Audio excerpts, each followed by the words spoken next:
Dihidroxilación de alquenos para obtener los dioles por la misma cara y por cara contraria.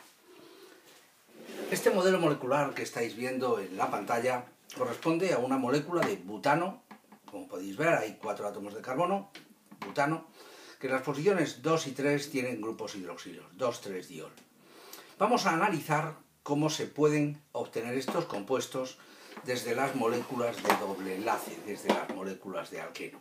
Y vamos a estudiar cómo se puede conseguir que los dos grupos hidroxilos entren por la misma cara obteniendo el cis-diol, o que los grupos hidroxilos entren por cara contraria, entren en ántara. Y entonces se obtiene un compuesto que tiene la misma cantidad de carbonos, hidrógenos, oxígenos, pero que veréis que estereoquímicamente es completamente diferente. Bien, la reacción se hace partiendo de una molécula de doble enlace. Y esa molécula de doble enlace, lo normal es que en el examen te digan que presenta una determinada isomería. Yo, por simplificar el proceso, voy a analizar todos estos procesos, todas estas reacciones, utilizando el 2-buteno con isomería de tipo cis. Es la molécula que hace un momento os he enseñado, os la vuelvo a enseñar. Aquí tenéis la molécula de cis-2-buteno. Bien, con esta molécula vamos a hacer dos tipos de reacciones. Una para introducir los dos OH por la misma cara, con permanganato diluido frío en medio alcalino, o bien con tetraóxido de osmio y posterior tratamiento con agua oxigenada, por ejemplo. Bien, la reacción es muy importante que tengáis claro que cuando se desarrolle vamos a generar estereocentros, vamos a generar carbonos quirales, y que por tanto, dependiendo del mecanismo que empleemos, pues esos estereocentros tendrán una u otra isomería.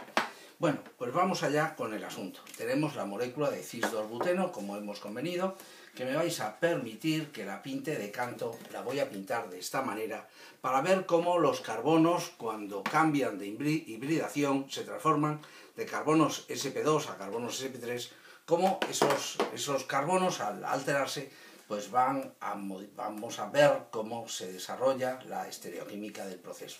Aquí tenéis la molécula de cis-2-buteno y la primera reacción la vamos a hacer o bien con permanganato diluido frío en medio alcalino, MnO4K, o bien con tetraóxido de osmio. Observad que los dos reactivos son exactamente iguales. Si aquí en vez de un manganeso pintamos un osmio y aquí le pintamos un doble enlace, pues se convierte en el tetraóxido de osmio. El tetraóxido de osmio es muchísimo mejor reactivo, lo que pasa es que tiene un inconveniente y es que es muy caro y además muy venenoso.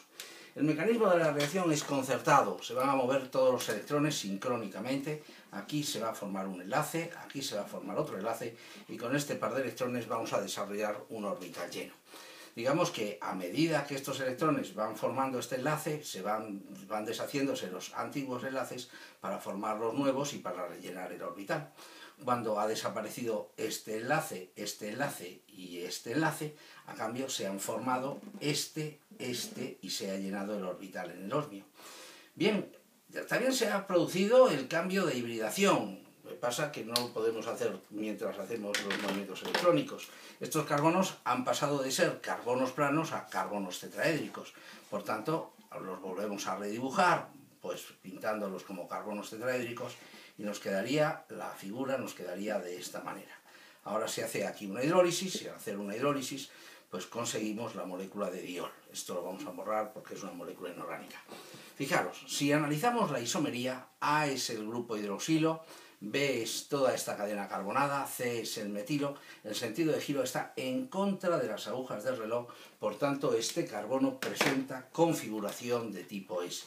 Y en el otro carbono, A es el OH, B es toda la cadena carbonada, C es el metilo, el sentido de giro está a favor de las agujas del reloj, por tanto presenta configuración de tipo R.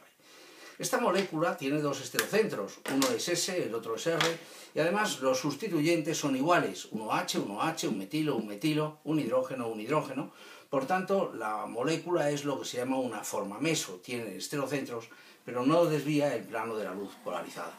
Y si sois un poco observadores, os daréis cuenta que la mitad de la molécula es imagen de la otra mitad.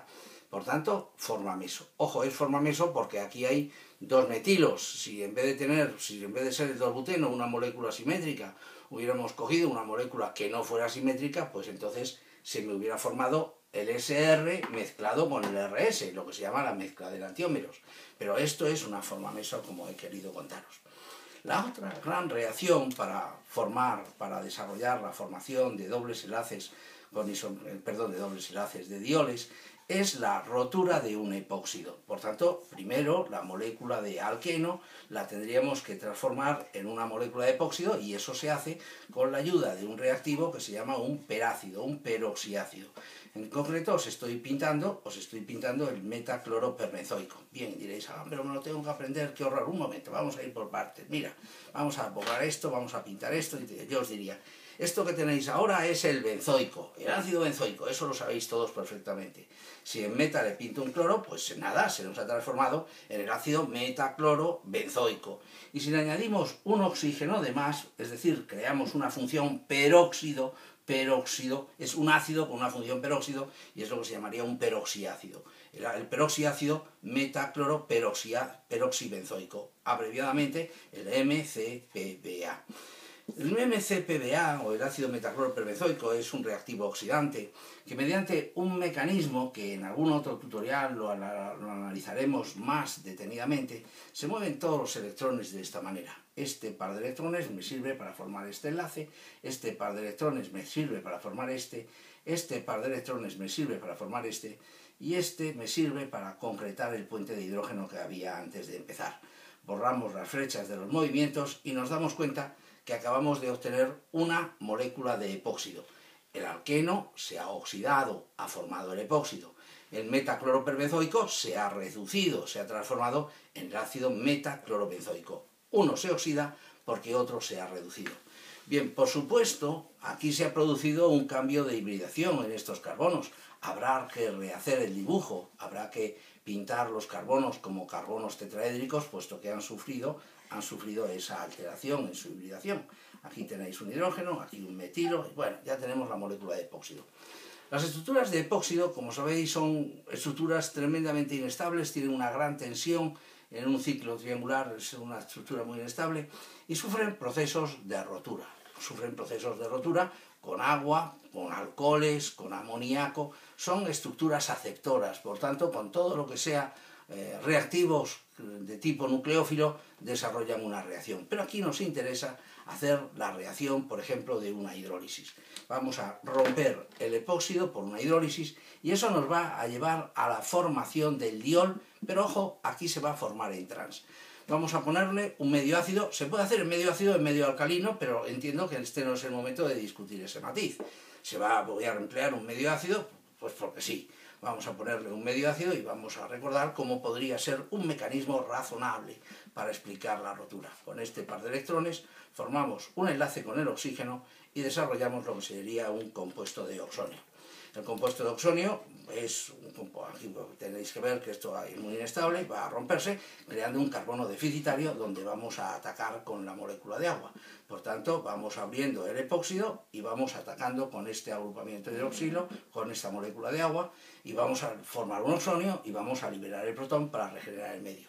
Lógicamente se han alterado las hibridaciones, tengo que retocar el dibujo. Vamos a pintar este agrupamiento de hidroxilo, lo vamos a pintar por aquí, este metilo y este hidrógeno los vamos a pintar por aquí, vamos a dibujar aquí por detrás el hidrógeno y ya tenemos el producto final. Bien, también es la molécula de diol como en el caso anterior, pero fijaros bien. A es el OH, B es toda la cadena carbonada y C es el metilo.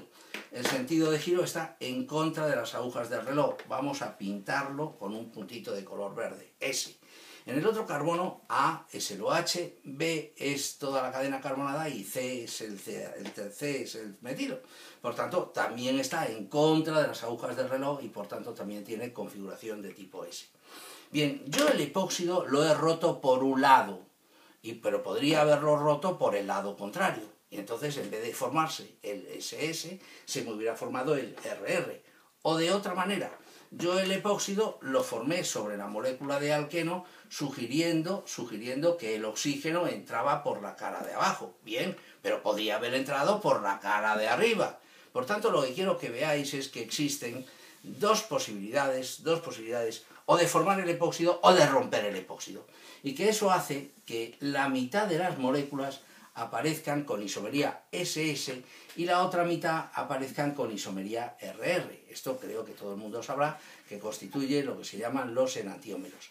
Y como se forman los dos enantiómeros a partes iguales, pues esto constituye lo que se conoce con el nombre de una mezcla racémica. Un momento, porque me sospecho que se me estoy saliendo de la pantalla y por tanto esto no lo podríais ver. Vamos a poder cerciorarme que esto está todo dentro de la pantalla, efectivamente.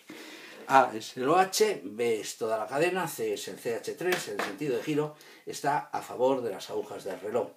A, B, C también a favor de las agujas del reloj. Bien, por tanto, en este estudio, habiendo partido de la molécula de alqueno, no olvidéis que yo he partido de la molécula de Z2-buteno, eso es importante retenerlo. Yo he partido de este alqueno, yo he formado el epóxido, lo podía haber formado por abajo, lo podía haber formado por arriba. Y al epóxido lo hemos roto de una determinada manera, con agua en medio ácido y hemos obtenido el diol en trans. Por tanto, y resumiendo, porque entiendo que lo que os hace falta es que tengáis una idea clarita y sencillita de cómo va esta historia. Desde una molécula de alqueno, nosotros podemos conseguir transformarla en una molécula de diol por dos caminos completamente diferentes. Podemos conseguir que los dos grupos hidroxilos entren por la misma cara, entren en cis por la misma cara, generando una determinada combinación de isomería. Esa combinación de isomería depende de la isomería que tiene el alqueno, ZE, y del mecanismo de la reacción. Son dos factores los que definen la isomería del producto final. ¿Qué isomería tiene el alqueno? Z o E. ¿Y qué mecanismo de reacción has escogido? ¿El que introduce los dos OHs por la misma cara o el que introduce los dos grupos hidroxilos por cara contraria? Os recuerdo que para introducir los dos grupos hidroxilos por la misma cara se emplea el permanganato MnO4K diluido frío en medio alcalino, que es un reactivo bastante económico, o el tetraóxido de osmio, pero luego se le pone un oxidante para recuperar el tetraóxido porque es muy caro. Bien, en un caso se me forma una determinada combinación de centros esterogénicos, ABC estera S, ABC estera R, por tanto, y partiendo de que la molécula de alqueno es un alqueno simétrico, se me formaba lo que se llama la forma meso. La mitad de las moléculas es imagen de espejo de la otra mitad. Y en el otro caso, en cambio, se nos formaba la mezcla de los enantiómeros. Aquí ABC tiene configuración de tipo S, y este ABC también en contra de las agujas del reloj, pero me aparece un 50% de este más otro 50% de su enantiómero. Bien, la reacción de hidroxilación la tenéis que considerar como una de las reacciones candidatas al examen. En el examen ellos van a utilizar reacciones donde se produzcan esterocentros, donde se generen carbonos quirales. Y las reacciones más importantes, las que yo he visto tras muchos años, que utilizan para preguntar son las siguientes. Una, la dihidroxilación con permanganato MnO4K, diluido frío en medio alcalino, o con tetraóxido de osmio. Dos, la epoxidación más la hidrólisis, que sirve para hacer el diol en trans. Y hay una reacción muy característica que también genera esterocentros, pero que será motivo de otro tutorial, que es tratar con bromo o tetracloruro de carbono para que entren dos átomos de bromos en trans, o en un disolvente que pueda participar en la reacción, como puede ser agua. Bien, recuerden esta reacción, estas dos reacciones importantes.